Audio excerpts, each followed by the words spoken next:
আসসালামু আলাইকুম।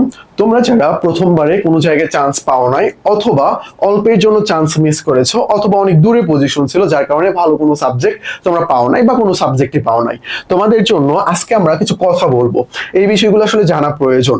দেখো, যেই কাজগুলো তুমি যদি আবারও করো, অর্থাৎ প্রথমবারে তোমার যে ভুলগুলো ছিল সেগুলো যদি আবার তুমি রিপিট করো, তাহলে কিন্তু তোমার এবারও চান্স হবে না। সো সেকেন্ড টাইম হয়ে পরীক্ষা দেওয়াটা আসলে অনেক বেশি কষ্ট, আমরা সকলেই জানি। সো এদিকে আমাদের একটু খেয়াল রাখতে হবে।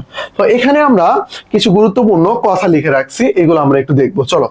সেগুলো হইল কি, ভার্সিটি সার্কুলার ডিটেলস। ভাই, কিছু কিছু শিক্ষার্থী ভার্সিটির সার্কুলার না পড়ে তুমি জাস্ট অবাক হবা এইবারও।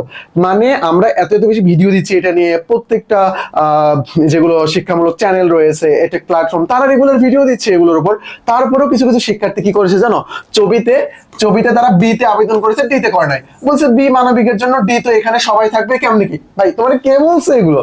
কে বলছে এগুলো? চট্টগ্রাম বিশ্ববিদ্যালয়ে এ বাদ দিয়ে বাকি যতগুলো ইউনিট রয়েছে সবাই পরীক্ষা দিতে পারবে।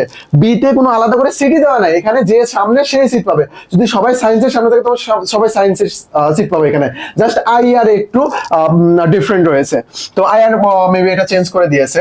তো যাই হোক, তারপরে আবার ডি, বিতে যেটা, ডিতে তোমার সিট ভাগ করে দেওয়া আছে, এখানে সবাই পরীক্ষা দিতে পারবে। একটা শিক্ষার্থী কি করেছে, জাস্ট সে কি করেছে, বিতে আবেদন করেছে, ডিতে করে নাই। অনেকে আবার ডিতে করেছে, বিতে করে নাই। মানে এই যুগে এসে এইরকম ভুল কেন করবা তুমি? এরকম ভুল কেন করবা? এটা আমাকে বলো, এটা আমাকে বলো তুমি। তারপর অনেকে সার্কুলার না ভালোভাবে পড়ার কারণে কি করে যায়, আবেদন করার সময় তারা মনে ভুলে যায়, তাদের মনেই হয় না যে ইউনিভার্সিটিতে আবেদন করা প্রয়োজন। মানে এরকম কিছু ভুল করে ফেলে। আমি আশা রাখি যে তোমরা এগুলো ভুল করবে না, কখনো কখনো এগুলো ভুল করবে না। প্রত্যেকটা ইউনিভার্সিটি সার্কুলার পড়ে নেবা, সবগুলো ইউনিট, যত ইউনিট রয়েছে সবগুলো সার্কুলার পড়ো। তুমি পরীক্ষা দিতে পারতেছো, অবশ্যই আবেদন করে ফেলো।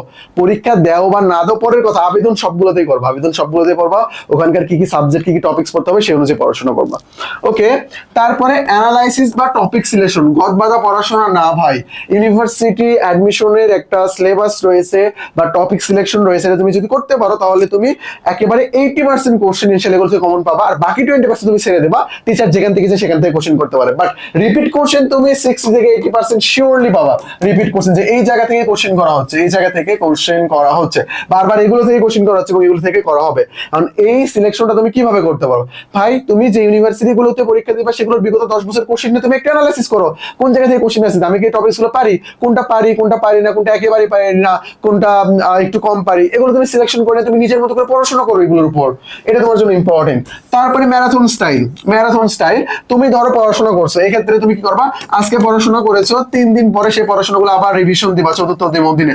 তারপরে কি হবে, 3 দিন পর আবারও এই যে 1 থেকে 6 পর্যন্ত যা পড়েছো 7তম দিনে তুমি সেটা আবার রিভিশন দিবা। এইভাবে তোমার রিভিশন গুলো চলতে থাকবে, তুমি যত পড়বা সেগুলো রিভিশন দিবা।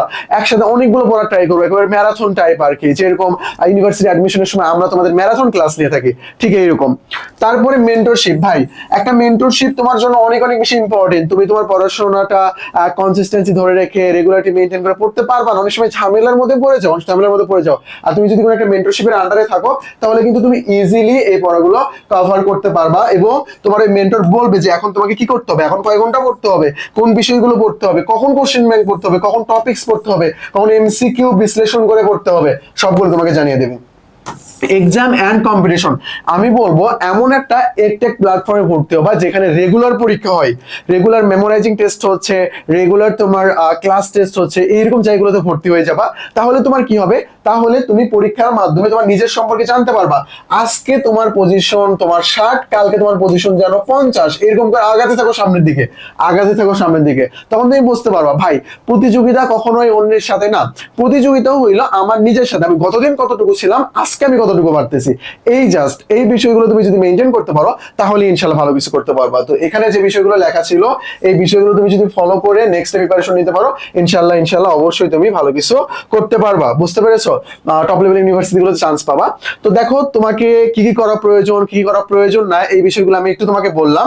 বলার পরে আমি আমাদের কোর্স সংক্রান্ত বলে তোমাকে বলতেছি না যে তুমি এখানে ভর্তি হয়ে যাও, এটা কখনোই বলতেছি না তোমাকে এখানে ভর্তি হয়ে যাও। তোমার যদি মনে হয় যে না ভাইয়া যে বিষয়গুলো এখানে দিচ্ছে সেগুলো আমার কাছে মনে হচ্ছে না যে পারফেক্ট, তাহলে তুমি ভর্তি হইতে পারো। মনে হচ্ছে যে পারফেক্ট, তাহলে তুমি ভর্তি হতে পারো। দেখো, আমরা তোমাদেরকে 3টা প্রিমিয়াম বই প্রোভাইড করব, যেটা ভালোভাবে কমপ্লিট করলে তোমার 60 থেকে 80% কোশ্চেন কমন পাওয়ার সম্ভাবনাটা অনেক অনেক পরিমাণ বেশি। অ্যাডমিশনে যে জায়গা থেকে কোশ্চেন বেশি আসতেছে, এইগুলো আমরা অ্যানালাইসিস করে কিন্তু আমরা এই বইগুলো মেক করতেছি। আমাদের কাজ এখনো চলমান আছে, বেসিক ভর্তি হয়ে গেলে তোমরা পেয়ে যাবা। দেখো এটা, তারপরে কি, তারপরে এক্সাম। এক্সাম ভাই, যে যেটাই বলুক না কেন, মেমোরাইজিং পড়াশোনা কেউ দীর্ঘদিন ধরে একটানা করতে পারবে না। তার এক সময় ক্লান্তি চলে আসবে, ভালো লাগবে না। আমি বলতেছি সিনোনিম, অ্যান্টোনিম, ভোকাবুলারি, এগুলোর কথা বলতেছি আর কি। তার ওয়ান ওয়ার্ড সাবস্টিটিউশন, এই রিলেটেড যে ব্যাপারগুলো রয়েছে, অ্যানালজি, এই যে ব্যাপারগুলো রয়েছে, আমাদের মেমোরাইজিং পার্টের আলাদা এক্সাম রেগুলার চলতে থাকবে ইনশাআল্লাহ। এবং ক্লাস টেস্ট, আজকে একটা ক্লাস হয়েছে, তারপর একটা ক্লাস হয়েছে, তারপর একটা ক্লাস হয়েছে, এরকম করে 3টা অথবা 5টা এই ক্লাসগুলোর পর আমরা কি করবো, রেগুলার পরীক্ষা নিতে থাকবো। যার কারণে তোমার যদি ক্লাসের কোথাও কোনো ঘাটতি থাকে, সেটাও কিন্তু আবার এখানে সলভ হয়ে যাবে। বুঝতে পেরেছো? এটা থাকবে।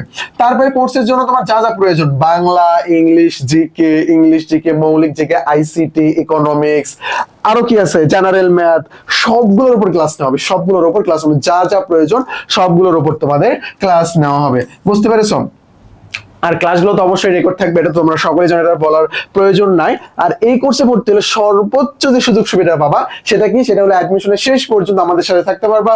অ্যাডমিশনের শেষ পর্যন্ত আমাদের যতগুলো কোর্স আসবে, তোমার যে কোর্স প্রয়োজন সেটা তুমি অ্যাক্সেস নিতে পারো।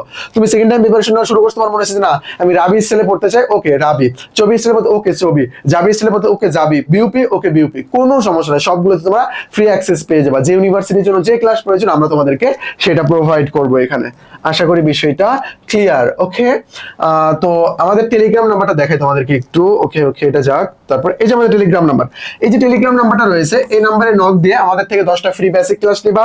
এই নাম্বারে নক দিয়ে আমাদের কোর্স সম্পর্কে জানবা, অথবা এই নাম্বারে ডিরেক্ট পে করে তোমাদের কোর্সে ভর্তি হয়ে যেতে পারো।